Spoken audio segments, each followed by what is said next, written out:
Assalamualaikum warahmatullahi wabarakatuh. Selamat pagi kepada Bu Asmi selaku dosen pengampu mata kuliah simulasi aktuaria.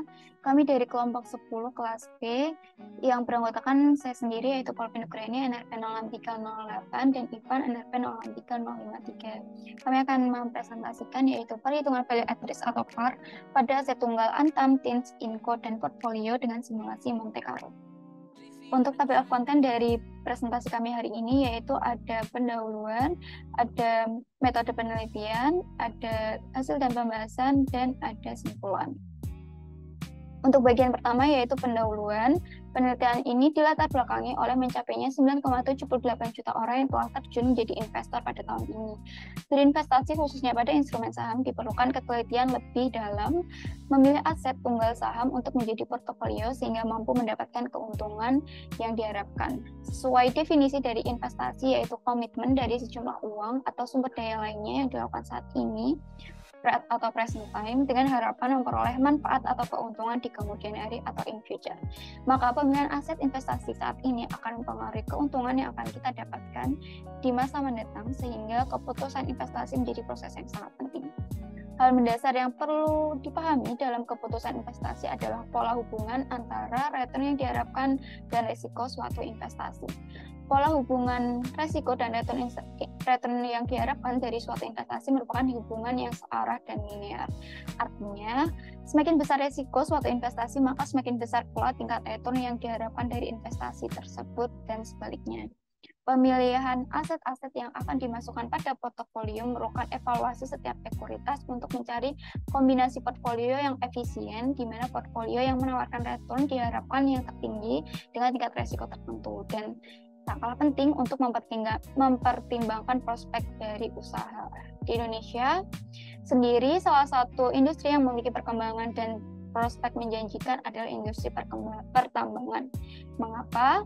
Pertumbuhan industri ini cukup masif dan menunjukkan hasil yang terus positif. Didukung dengan adanya program renewable energy yang membuat negara maju berlomba-lomba untuk mengembangkan mobil listrik yang membutuhkan tembaga dan nikel yang luar biasa banyaknya. Beberapa produk tambang Indonesia memiliki prospek yang sangat baik, seperti memiliki cadangan nikel melimpah sebesar 30% cadangan nikel dunia yang menjadikan Indonesia menjadi peringkat 1 negara penghasil nikel terbesar di dunia. Dalam produk timah, jumlah produksi tambang timah setara 26% total produksi tambang dunia dan menjadi eksportir timah terbesar di dunia. Selanjutnya, untuk produk emas, Indonesia memproduksi sekitar 4% dari produksi emas global. Walaupun tidak sebanyak produk tambang lain, emas menjadi aset yang aman dari kejatuhan nilai tukar, uang, dan saham dalam pasar uang. Sehingga dalam penelitian ini memperhitungkan value at risk dari aset tunggal produk pertambangan yaitu ada emas, nikel, dan timah. Yang selanjutnya, aset-aset ini akan dimasukkan ke dalam portofolio. Apakah dengan kombinasi aset ini akan menghasilkan portofolio yang efisien dan tingkat return yang baik. Kemudian untuk bagian kedua yaitu metode penelitian. Dari data sendiri, data yang digunakan dalam penelitian ini adalah aset investasi saham di bidang pertambangan yaitu Antam, PT Aneka Tambang merupakan emas, TINS atau PT Timah merupakan timah, dan Inco atau PT Vale Indonesia yang merupakan nikel. Data yang digunakan adalah harga adjusted cost karena data tersebut mencakup total return dari perusahaan. Nilai adjusted cost juga merangkum return dari dividen, tidak seperti harga close yang hanya merangkum return dari penjualan dan pembelian saham. Dalam jangka panjang, hal ini dapat menyebabkan perbedaan return yang signifikan. Data tersebut didapatkan dari laman keuangan yaitu finance.com dengan periode data yang digunakan pada penelitian ini adalah 3 tahun. Kemudian untuk langkah analisis penelitian mengumpulkan data saham yang telah diumumkan yaitu Antam, TINS, dan Inco selama periode 3 tahun dengan harga adjusted close. Kemudian perhitungan VAR pada aset tunggal dengan simulasi Monte Carlo dengan rincian tahapan seperti berikut, yaitu menentukan nilai parameter dari return aset tunggal. Return diasumsikan mengikuti distribusi normal. Kemudian mensimulasikan nilai return dengan membangkitkan secara random return aset tunggal dengan parameter yang diperoleh dari langkah sebelumnya sebanyak n buah sehingga terbentuk distribusi empiris dari return hasil simulasi. Kemudian mencari estimasi kerugian maksimum pada tingkat kepercayaan 1 net alpha dan menghitung nilai VAR pada tingkat kepercayaan satu min alfa. Kemudian mengulangi langkah sebelumnya sebanyak M sehingga mencerminkan berbagai kemungkinan nilai VAR aset tunggal yaitu VAR 1, VAR 2, VAR 3 hingga VAR M. Kemudian menghitung rata-rata hasil dari langkah sebelumnya untuk menstabilkan nilai karena nilai VAR yang dihasilkan oleh tiap simulasi berbeda. Dilanjutkan langkah berikutnya yaitu perhitungan pembobotan portfolio dengan metode MAD. Kemudian dilanjutkan dengan perhitungan VAR pada portfolio dengan simulasi Monte Carlo dengan rincian langkah sebagai berikut, yaitu menentukan nilai parameter untuk variabel-variabel return aset serta korelasi antar variabel. Return aset-aset membentuk portfolio diasumsikan mengikuti distribusi normal multivariat sehingga parameter yang dibutuhkan di antara mean return aset-aset membentuk portfolio dan matriks varian kovarian. Kemudian selanjutnya mensimulasikan nilai return dengan membangkitkan secara random return aset-aset yang berdistribusi normal multivariat dengan parameter yang diperoleh dari langkah sebelumnya sebanyak n buah. Kemudian nilai return masing-masing aset pada waktu T yaitu R1T dan R2T uang dihasilkan pada langkah sebelumnya digunakan untuk menghitung return portofolio pada waktu T. Kemudian mencari estimasi kerugian maksimum pada tingkat kepercayaan 1 min alfa dan menghitung nilai VAR pada tingkat kepercayaan 1 min alfa, dan terakhir mengulangi langkah sebelumnya sebanyak M sehingga mencerminkan berbagai kemungkinan nilai VAR portfolio yaitu VAR 1, VAR 2 hingga VAR M. Selanjutnya yaitu metode. Untuk metode yang digunakan ada return, di mana merupakan hasil yang diperoleh dari penanaman modal dalam sebuah investasi, di mana dapat diperhitungkan dengan rumus berikut. RT atau net return sama dengan harga investasi pada saat T dikurangi harga investasi pada saat T-1 dibagi harga investasi pada saat T-1. Kemudian ada return portfolio yang merupakan hasil dari yang diperoleh dari penanaman modal dalam sebuah investasi saham dari sebuah portfolio dari kombinasi beberapa aset tunggal saham. Nilai ekspektasi dari return portfolio dapat dihitung seperti rumus berikut. Dan nilai varian dari return portfolio juga dapat dilihat seperti rumus berikut. Selanjutnya ada value at risk atau VAR, yaitu estimasi kerugian maksimum yang akan didapat selama periode waktu atau time period tertentu atau sebesar dalam persen atau jumlah uang tertentu, investor dapat merugi selama waktu investasi T dengan tingkat kepercayaan 1 min alfa. Kemudian ada simulasi Monte Carlo, di mana teknik sampling statistik yang digunakan untuk memperkirakan solusi terhadap masalah-masalah kuantitatif. Metode ini mensimulasikan sistem tersebut berulang-ulang kali, ratusan bahkan ribuan, tergantung sistem yang ditinjau, dengan cara memilih sebuah nilai random untuk setiap variabel dari distribusi probabilitasnya. Kemudian, mean absolute deviation atau MAD, yang merupakan metode pembobotan yang digunakan untuk mengevaluasi metode peramalan menggunakan jumlah dari kesalahan absolut. Metode ini mengukur ketepatan ramalan dengan merata-rata kesalahan dugaan atau nilai absolut masing-masing kesalahan. Dan perhitungan MAD sebagai berikut, yaitu MAD sama dengan sigma T dari 1 sampai N mutlak XT min FT per N, di mana XT adalah data aktual pada periode T, FT nilai peramalan pada periode T, dan N merupakan jumlah data. Untuk bagian 3 akan disampaikan oleh rekan saya.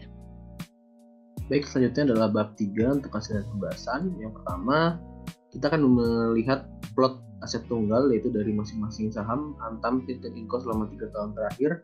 Dengan menggunakan harga adjusted close, kita bisa melihat bahwa saham Antam di sini dan juga saham Inco ini memiliki pola atau tren yang kurang lebih sama, mirip sekali, walaupun memang untuk harga masih tetap lebih mahal saham Antam di sini pernah mencapai 3.000, sementara untuk saham Inco hanya mencapai tertingginya di sekitar 2.000, mungkin 2.250 ini. Tapi untuk polanya sendiri sama, sempat naik tertinggi di periode yang sama selama 3 tahun terakhir ini, cukup memiliki kemiripan. Mungkin nanti kita bisa melihat return ataupun juga bobotnya tidak terlalu berbeda jauh antara Antam dan juga Inco. Sedangkan saham TIN sendiri di sini cukup berbeda dibandingkan kedua saham lainnya. Namun ketiga saham ini memiliki kemiripan di mana memang sempat turun terlebih dahulu dan juga akhirnya tetap naik ya selama 3 tahun terakhir, tetap menampilkan hasil yang positif di mana ada peningkatan seperti yang kita lihat pada ketiga saham berikut ini. Untuk selanjutnya kita dapat memperoleh nilai rata-rata dan juga standar deviasi dari return tiga saham tersebut, dan kita bisa lihat bahwa saham Antam di sini memiliki rata-rata return terbesar, yaitu di angka sekitar 0,199% atau hampir mendekati 0,2%. Sementara terdapat selisih kurang lebih di angka 0,02% antara saham Antam, Inco, dan juga TIMS dengan saham TIMS ini adalah saham dengan rata-rata return terendah. Apabila kita lihat juga standar deviasinya, walaupun saham Antam di sini memiliki return terbesar, tetapi memiliki standar deviasi terendah. Sedangkan saham Inco di sini dengan rata-rata terbesar kedua untuk returnnya, namun standar deviasinya adalah yang terkecil. Jadi kalau kita nanti akan melakukan pembobotan atau pada portofolio, kemungkinan besar saham Inco ini memiliki bobot terbesar, dan saham Antam dan TIMS ini memiliki bobot yang kurang lebih tidak jauh berbeda.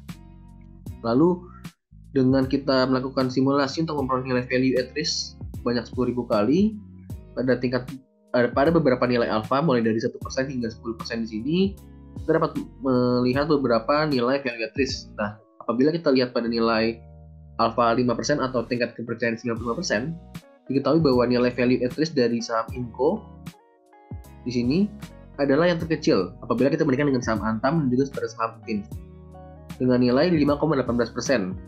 Sedangkan nilai value at risk dari Antam dan juga TIMS itu tidak terlalu jauh berbeda, dengan selisihnya kurang lebih 0,04% saja. Berarti untuk aset tunggal, apabila hanya ingin berinvestasi pada satu aset saja di antara ketiga aset ini, sebaiknya investor berinvestasi pada saham Inco saja. Selanjutnya, untuk melihat portofolio optimal dari ketiga saham ini, dilakukan pembobotan portofolio dengan metode MAD atau Mean Absolute Deviation, dan diperoleh bahwa saham Inco mendominasi, yaitu besar 62,78%. Ini dapat dilihat juga seperti tadi sudah saya sampaikan bahwa standar deviasinya itu adalah yang terkecil, sehingga resikonya relatif lebih kecil apabila saham Inco ini lebih banyak dibeli atau dalam pembobotan lebih banyak.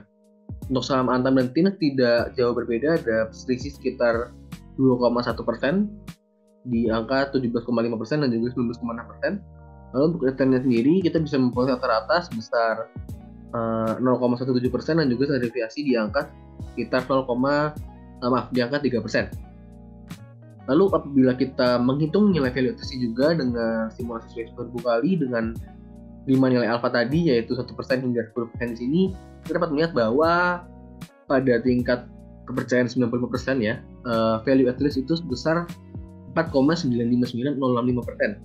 Yang artinya dengan tingkat kepercayaan sebesar 95%, apabila seorang investor itu melakukan investasi sebesar 10 juta pada suatu portofolio, yaitu dari 3 saham tadi, maka terdapat 95% kemungkinan bahwa kerugian maksimal yang akan diterima oleh investor adalah sebesar Rp495.906,5.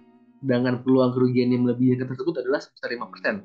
Nah, di sini juga diberikan beberapa nilai kepercayaan lainnya, dan dapat kita ketahui juga bahwa semakin besar nilai alfanya, maka value at risk-nya akan semakin kecil. Jadi semakin besar kesalahan dan toleransi, maka nilai kerugian maksimal akan semakin kecil. Nah, apabila kita bandingkan dengan aset tunggal tadi, kita dapat peroleh bahwa adanya diversifikasi atau pembobotan portofolio itu akan mengurangi risiko dibandingkan apabila kita hanya menginvestasikan pada satu aset saja. Untuk kesimpulannya dapat kita peroleh sebagai berikut.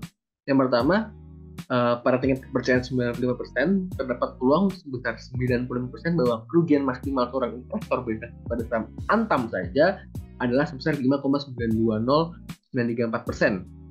Hal ini juga berlaku pada tingkat kepercayaan lainnya. Sedangkan apabila seorang investor itu mau berinvestasi pada saham Inco saja pada tingkat kepercayaan 95%, terdapat peluang sebesar 95% bahwa kerugian maksimal seorang investor yang bisa diperoleh adalah sebesar 5,184458%. Lalu apabila hanya ingin berinvestasi pada saham TIMS saja, maka pada tingkat kepercayaan 95% terdapat peluang sebesar 95% bahwa kerugian maksimal seorang investor adalah sebesar 5,880834%.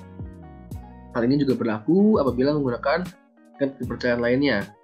Jadi apabila harus memilih di antara ketiga saham ini, antara Antam, Inco, dan juga TIMS, kita bisa memilih saham Inco sebagai saham yang akan memberikan risiko terkecil dibandingkan saham Antam dan juga Sins. Namun apabila kita ingin mencoba untuk melakukan diversifikasi atau membuat suatu portofolio dari ketiga saham ini dengan hasil pembobotan tadi pada tingkat kepercayaan 95%, terdapat peluang sebesar 95% bahwa kerugian maksimal seorang investor itu yang berinvestasi pada ketiga saham tersebut adalah sebesar 4,959,065%. Hal ini juga berlaku pada tingkat kepercayaan lainnya. Jadi dapat diketahui bahwa dengan melakukan diversifikasi pada suatu investasi, risiko yang diperoleh akan selalu lebih kecil apabila kita bandingkan dengan berinvestasi pada satu aset tunggal saja. Sehingga apabila nantinya kita ingin melakukan investasi, jangan pernah menaruh seluruh uang kita pada satu aset saja. Sekian dari kelompok kami, terima kasih.